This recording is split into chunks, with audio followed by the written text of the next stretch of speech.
Hi, this is Karen Walby Solomon, and welcome to my podcast, Crushing On.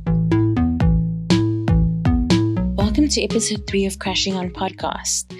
Thank you to everyone who's been rating, reviewing, and recommending the podcast.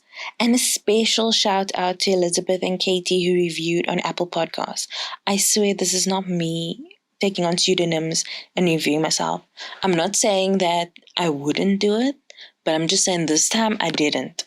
So yeah, sorry, I got distracted. We're only 2 weeks old and we're already on the charts of TV and film and TV reviews in South Africa, UAE, USA, UK, and the Netherlands, which is crazy and so surpasses our expectations of what we thought this podcast would be.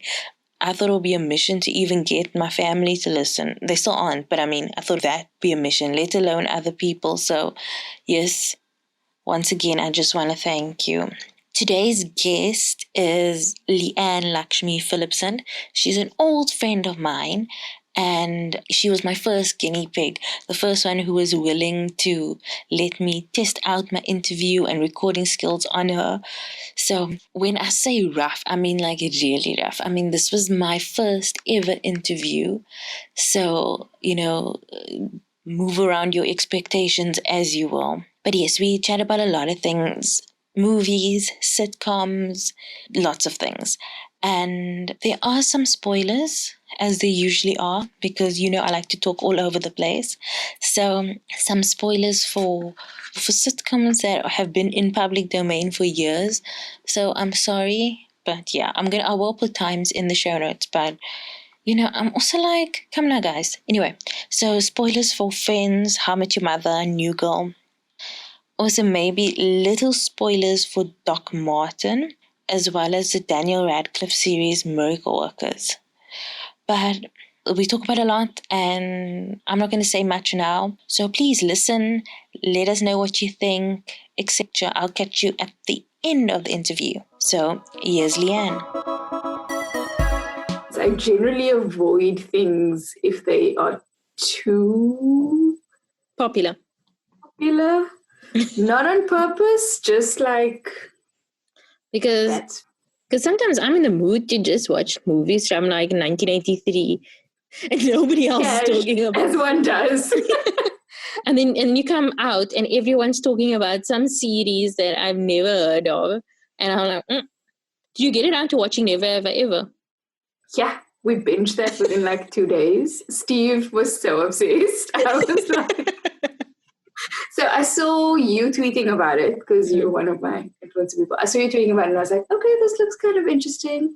And then I think the thing that actually made me want to watch it was a brown person on Twitter was commenting about why do we keep idolizing white males with brown women, and then they obviously said it's like a Mindy thing, and then I was like, ooh, I'm intrigued by this conversation. Now I want to watch it so I can judge for myself.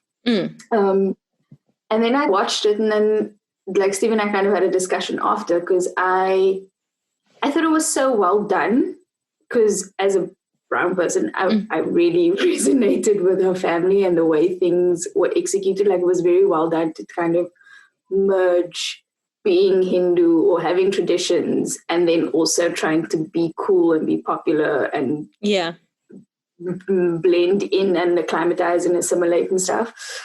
And I found the comment that the person had made about always putting the white male as the ideal interesting, because she's in a school surrounded by white males or males who aren't Indian. So obviously her aesthetic would be that, as opposed to, because it's what you're surrounded by, right?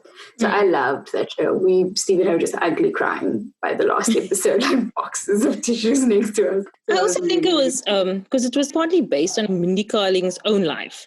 And I think she grew up in like a predominantly white neighborhood. And I read in an article or review, and they were saying that because there's such a little South Asian representation on TV, everybody expects to see themselves represented in this one girl, where that's only one person. Maybe she did only have white guys around, and that's what she idolized. Hopefully if more South Asian people are telling their story in the mainstream, you'll get different aspects. Or especially like Indian people in other parts of the world that aren't Bollywood Indian stuff. Yeah. I think and it's a weird way to jump, but it was what was so cool about Blood and Water, because you watch it, and I think, again, we're watching it through a lens of South African Black excellence, creativity, things being done. And so we put a lot of pressure on it because we're like, it's the first Black Netflix series, rah, rah, rah. But then you watch and you're like, it's just a human story. It's just that the casting is representative of what the reality is. Like, that's what schools are like, or that's what people are living through, or that's what the people look like, you know? So it's not trying to do a thing, it just is. And that's what was so great about Blood and Water. And I think that's what's so great about Never Have I Ever, is like, it's just telling these human stories, and the race thing, as much as it's cool because it's representative and it's filling, but it's kind of secondary. It doesn't feel like it's trying to be everything for everyone. But I do like how the fact that she's Hindu is not, it's not everything, but it's also, you can see how it's like an important part of her character. Yes. And it's like, it's normal. And it's the perspective. And I loved her coming to terms with it as part of who she is, because I think so much of the story was her rejecting it. Yeah. And then like slowly towards the end being like, okay, but this is who I am, and I need to be happy with who I am. And like, I think that's normal for any teenager, regardless of culture or creed. Because that's what I felt too. I did write a review on it, but I haven't published it yet. Or I have, but I haven't published it yet.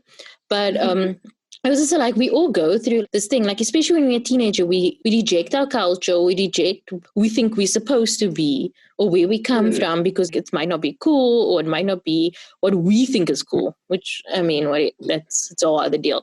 But as we grow older, it's such an interesting journey, and it's nice to see something that just, I didn't feel like it was pushing it into my face. Like, there was that one guy, her friend, was like, oh no, he used to be like anti, but now he's changed.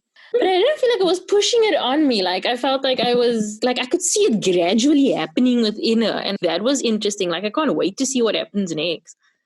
Listen, for a Mindy story, I also thought it was one of the most poignant things I'd seen in a while. Like, it was just, there were so many levels. Like, it was frivolous and teenagery and childish, but then it was also angsty and beautiful and dramatic, and then really super emotive. And like, I really enjoyed that it was super well-rounded. Because you watch the trailer, or you watch, knowing it's Mindy, you're expecting it to be just light, fluffy things. Yeah. But then it really touches a nerve. Like, it hit nerves with Steve and I on different levels. And it was just really, really cool. Yeah, I know. When it was over, I was like, I would actually want to watch this again right now. That was the vibe. But you also did remind me a lot of you. Years. She reminded you of me? Yeah. I don't know. There was, not because she was Indian, but you would say to a guy, we thought you were Ago. No, I wouldn't. Syndrome. Not do that. I also would not walk up to a guy and be like, hey, do you want to have sex after school? So I thought that was a dream sequence the first time that when I watched it, I was like, hey. And then I was like, she was still in that situation. Peyton Hall-Rashid. But that guy looked old. Like, he did not look like he was a teenager. Like, all those kids are like youngsters, and then the actor's 30 or something in real life. Or like 28. Yeah, no. She looked like the most authentic her age character. The rest of them all kind of were like, So, because you asked obviously what we've been watching during quarantine. I actually can't believe Never Have I Ever was in quarantine. It feels like so long ago. Yeah, like a month ago. So I was trying to work through, okay, what have I watched? And it's so fascinating because we realize, like, as much as we've been watching things that have been coming out, so like Never Have I Ever, we binged Schitt's Creek season 6, like, watch that. Miracle Workers, a lot of the stuff that we've been watching has been like comfort food stuff. So when lockdown started, we started with rewatching the Harry Potter series. Yes. Mostly because I think I was so like depressed / sleepy. I just wanted nap times. And so putting on a Harry Potter movie was like the easiest background white noise to sleep to. And then after that, we realized Steve had never seen the Fast and the Furious franchise. And so we started on those. I think I watched till 3. No, we watched up until Fast 7, the one where Paul Walker dies. Oh, okay. I refuse to watch beyond that point because after that, it's no longer the Fast and the Furious. Like, It's only up until that point.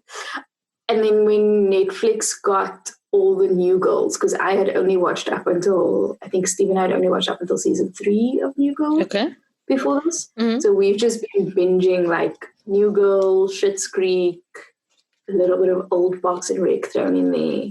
Like very much warm, fuzzy sitcom-y things. Yeah. And we were saying like that's, because for us, that's our comfort food. Like that's our safe space, and like the world is so crazy, we didn't want to have to watch things that were overly taxing or overly demanding of emotional energies just because we are already so emotionally drained. So that's kind of what we've been doing, and definitely more movies, and like to watch movies we wouldn't normally watch. What were we watching? Like we watched something. Oh, I bought Thor Ragnarok. Oh, lovely. When we were finally allowed to, when we dropped to level 4 and you were allowed to buy all online stuff, like online shopping opened up completely. I was like, oh my gosh, we really need to invest in Thor Ragnarok because it was the one we never had. And so we bought that, but then watching that made me want to watch more Kate Blanchett. So then I was like, after that, I was like, okay, now we need to watch Ocean's 8 because I want to see more Kate Blanchett. So that's what we did. So where did you get Ocean's 8? Like where's that on? It's on Showmax. Oh, okay.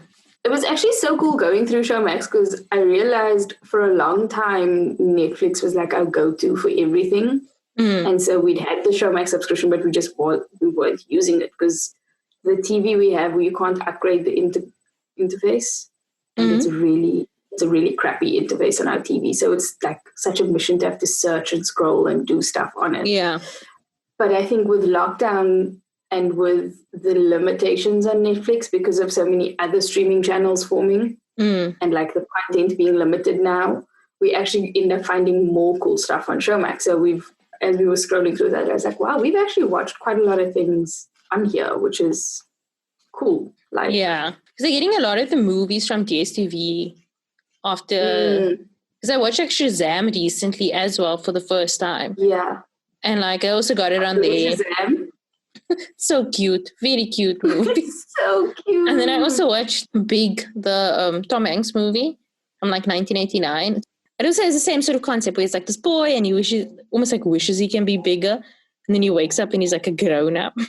And his mother's like, obviously thinks he's missing. But it doesn't have he can change back and forth. So he's just like missing for a couple of months. And then he like lives as an exec. And it's not a body swap. It's actually him as an older person. Yeah. It's like a 13 going on 30, but like not in the future, as in now. Oh, wow. That's cool. Tom Hanks is really good in it. There's a really problematic part because he falls in love with this lady, like a grown lady, and they sleep together and all this stuff. I'm like, this is a 12-year-old boy. Like, he might just look like her. And then she still seems like kind of chill when she finds out that he's like a child. A 12-year-old. Ooh. It's always so funny when you watch things that were made in like the 90s or early 2000s just because it's so inappropriate. And you don't always realize how inappropriate it is until you go back and rewatch it. Like, I think Netflix got a movie called Waiting with Ryan Reynolds and I can't even remember. It was like this weird one of those like young adults growing up, coming of age situations. And so it's like about a group of people who work in a restaurant waiting tables and like a day in the life of type of thing. And it was so funny because Steve was like, oh, I remember this movie. And it was one of those Fridays where you can't decide what to watch. And it's the popular thing on Netflix, so you click play.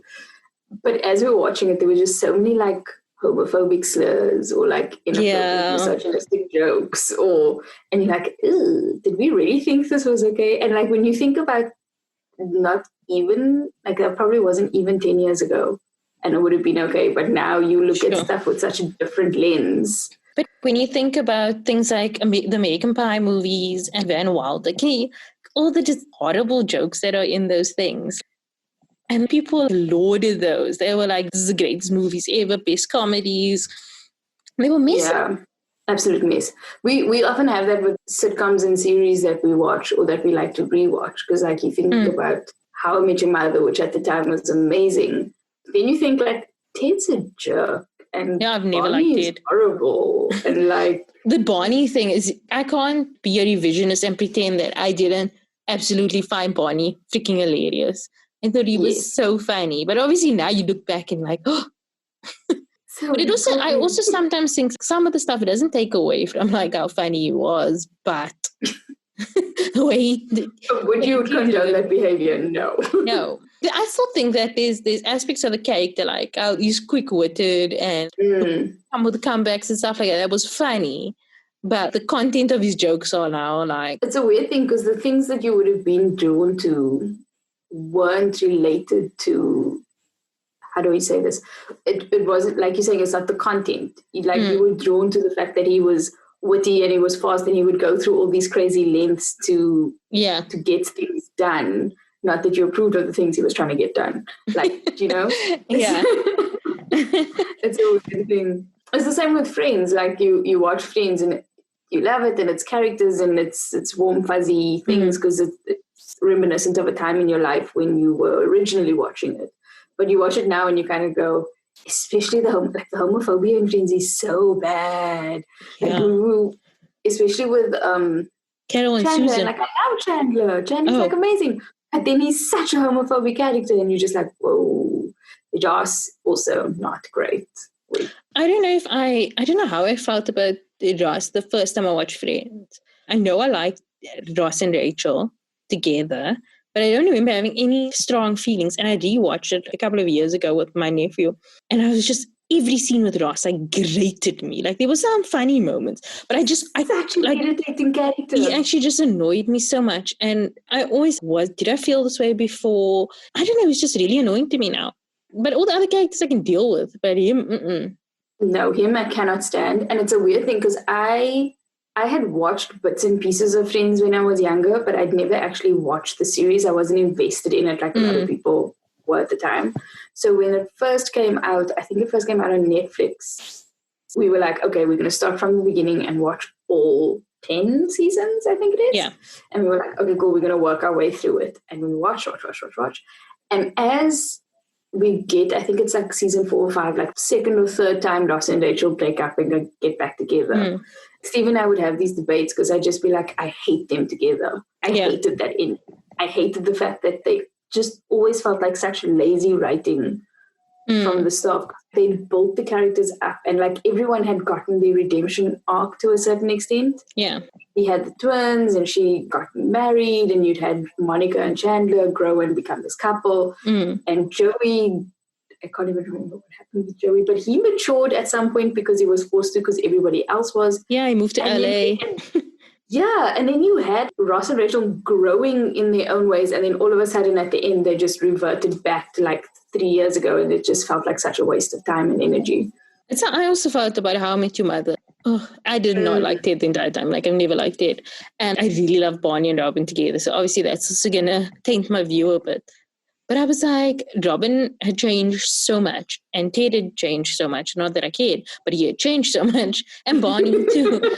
But to just throw them together like some kind of season 1 bullshit was not my vibe and at people all. calling it fan service when it's not really fan service. Like I don't know. So I still do those BuzzFeed polls where they're like, who belongs with Rachel, for example, or who belongs with Ross, and people still vote that, and I'm like, guys, really?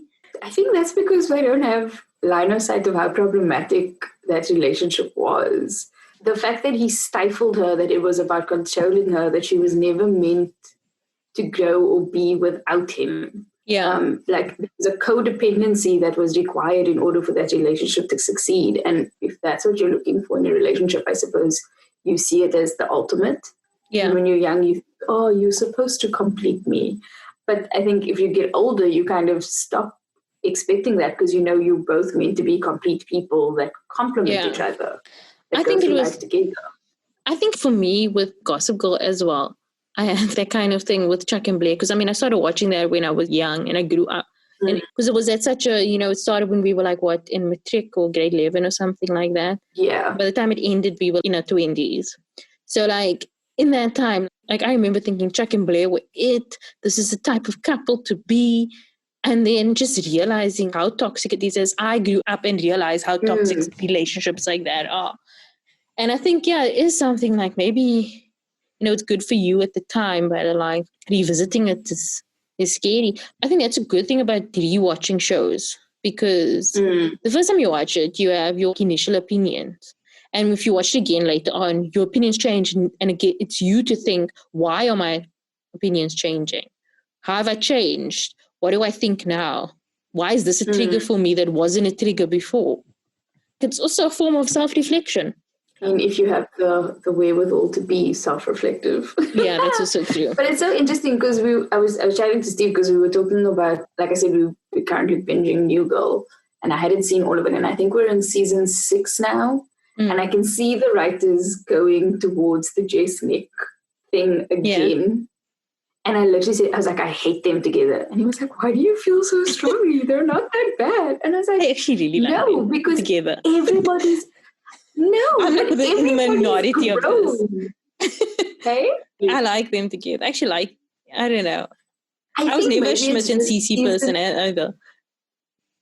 I was like he changes and he grows, and like Winston grows and becomes a different person, and Coach grows and leaves, and like they all mature in a way. Even Nick and the Megan Fox arch is just so like crazy to me. But even in that relationship, like Nick grows and matures, and he finally writes his book, and like he learns how to communicate, and like so you see all of them kind of move on, and then Jess is still the same hijinks, over the top character that isn't really like growing. And that when I said to Steve, like I hate them together, it's because I don't think they bring out the best in each other. Whereas like Schmidt and Cece bring out the best in each other, like Winston and Ellie bring out the best. Like you can see how they use each other to push and grow and change and for the better. Whereas with Nick and Jess, it always just seems like a regression as opposed to a moving forward. Okay. Valid. I mean, I have very strong views on relationships in general, so... I get you.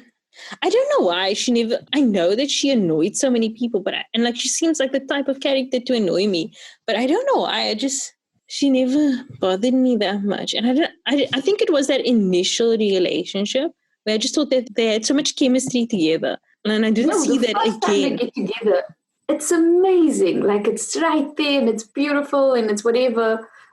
But then it's like 3 years later and you guys are still trying to have the same conversations. And so I was like, no, man, come now. Come. That is true. So I also think that if a couple comes back together, they have to have grown similarly. Yes. Yeah.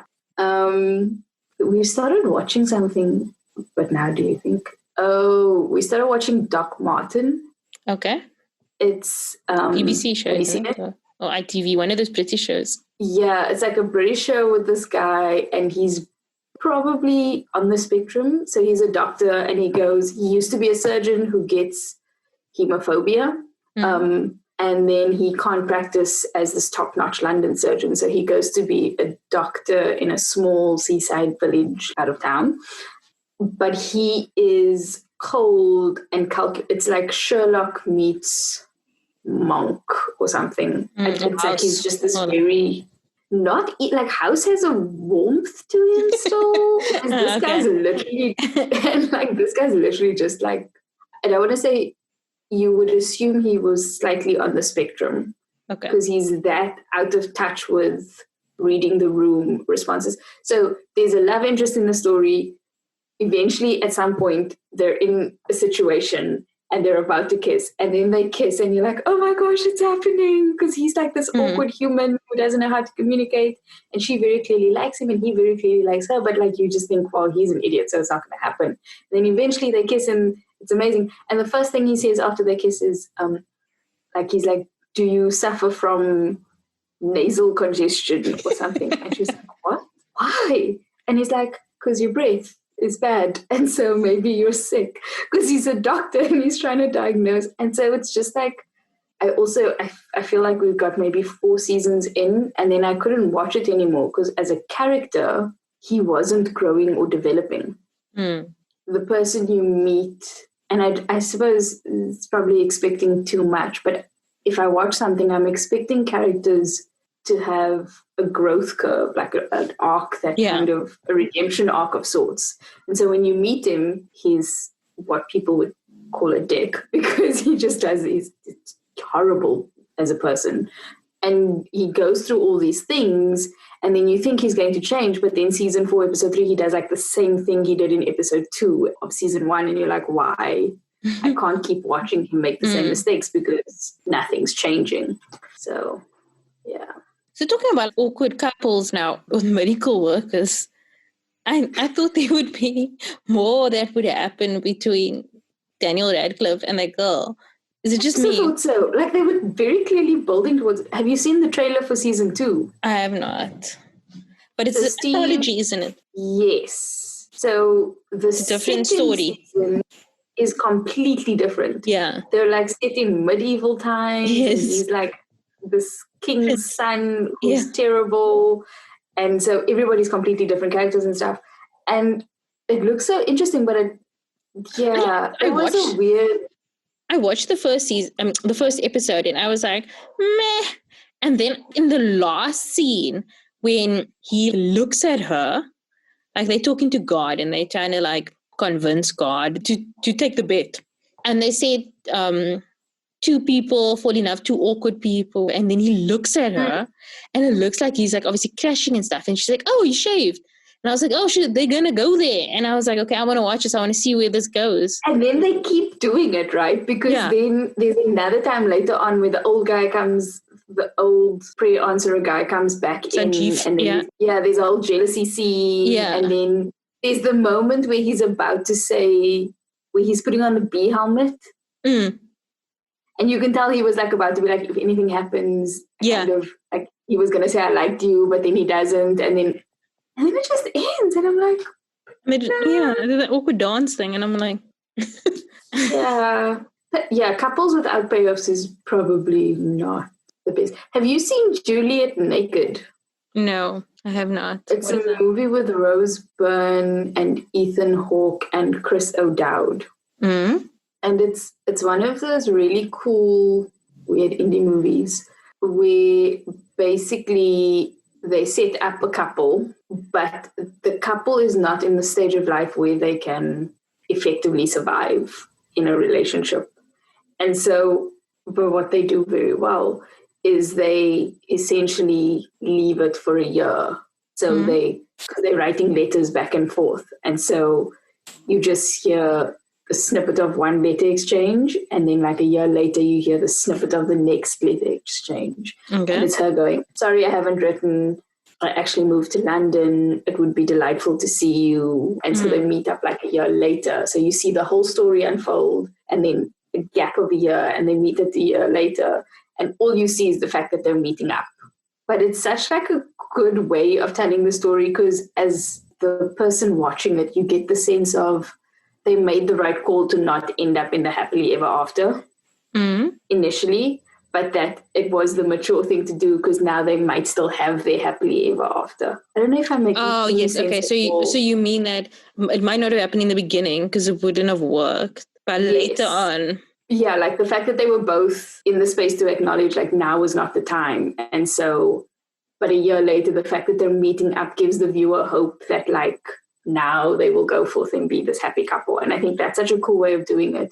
Because I feel like with storylines, there's like you give the people the payoff, which is the happily ever after, or you go for the shock value where you give people nothing.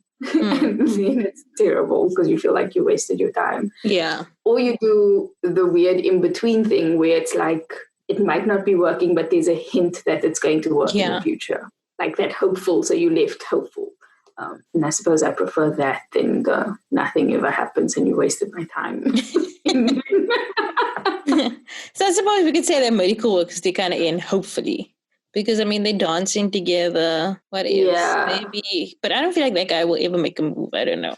Listen, the whole thing was that he actually built up the courage to ask her to dance. Yeah, but that took a whole season. How long did it take him to ask him like out? They're just like those people, but I feel like she might do it. Yeah, like the characters in the world that they are. Yeah, like they were mirroring each other. Those two killed me. I was like, no, man. Didn't you think he looked like a weird cross between Jughead and Fat Schmidt? I think he definitely looked like Jughead. I don't know if so much, but I saw Jughead definitely. Like I was like, he looks like especially the side profile. I was like, oh my gosh, it was very strange. Taking it back to Never Ever Ever, how was Carmela with Riverdale? Oh, where she got so hooked on him. How old are these teenagers? This is a murder mystery. What is this show? So brilliant. Oh, I love, the other thing I love about Never Ever Ever is the fact that like they developed the side characters. Yeah, it's like everybody felt real, even the friends. Yes, they all got given like a story and a purpose. It wasn't just miscellaneous extras. Yeah. And like they all seem to be struggling with their own things. Okay, for most of them it's like parents, but still, they all seem to have their own problems separate to Devi. Even like the mom. Yes, she was struggling with the daughter, but she was also struggling with the fact that her husband died. Yes. Oh, that scene where they talk about the scene where she sees the motorbike and she wants to sell the motorbike and then they do the flashback. Yeah. When he bought it. And the flashback to when he bought the house. With the YouTube. It's a beautiful day. Yeah. Oh my gosh. So well done. No, that show did gut punches really, really well. Because you'd be like laughing and then all of a sudden like it would turn and you'd be like, the scene on the beach, I was dead. I was like, nope, this is it for me. I'm crying. Even when she was playing the cello or whatever for the uncle. So, like, you're crying and then John McEnroe shows up and then you're laughing. Like, what is happening? It's so odd that, like, it's just so odd that it worked. Like, it could have just been stupid. It could have just sounded like dumb. Or like he would have sounded like he was talking down to her or something. But it just worked so well. It's like you think Mindy will be like the narrator of that show. And they're like, nope, John McEnroe. No, it was very well done. It's actually so interesting because I remember when Mindy had started the Mindy project, one of the things, and like I'm segueing slightly, one of the things she said was that she showed Mindy to be a character you wouldn't like. Mm. Like having your protagonist be someone that's not really likable. And it was so interesting because I saw a similar thing with the Devi character. Yeah. She gets so annoying by halfway through that you kind of side with everybody else. Yeah. And it's such an interesting narrative device because then you see the way, I've always been fascinated by the way writers can turn who you root for. Yeah. Because you start and you root for her and then you're like, oh, this girl is a mess. So then you root for everybody except her. And then you kind of turn again and then start rooting for her as well. I don't know if you watched the recent Emma. No, I wanted to. But the book Emma, it's sort of like the concept of it. It's this character where Jane Austen described as everyone else will hate her, but I will love her. But she's this rich, spoiled girl. She does her own thing. She just lives her life. It's obviously Clueless as well. It's based on Emma. But Clueless does it very well because it makes you like the character. Mm. So I think it's like the whole thing is that, you will go through phase like, do I like her? You're not meant to like her, but you do. And then like you see her from another point of view and you're like, no, but maybe she's not nice. But then she goes to this redemption arc, but you still root for her.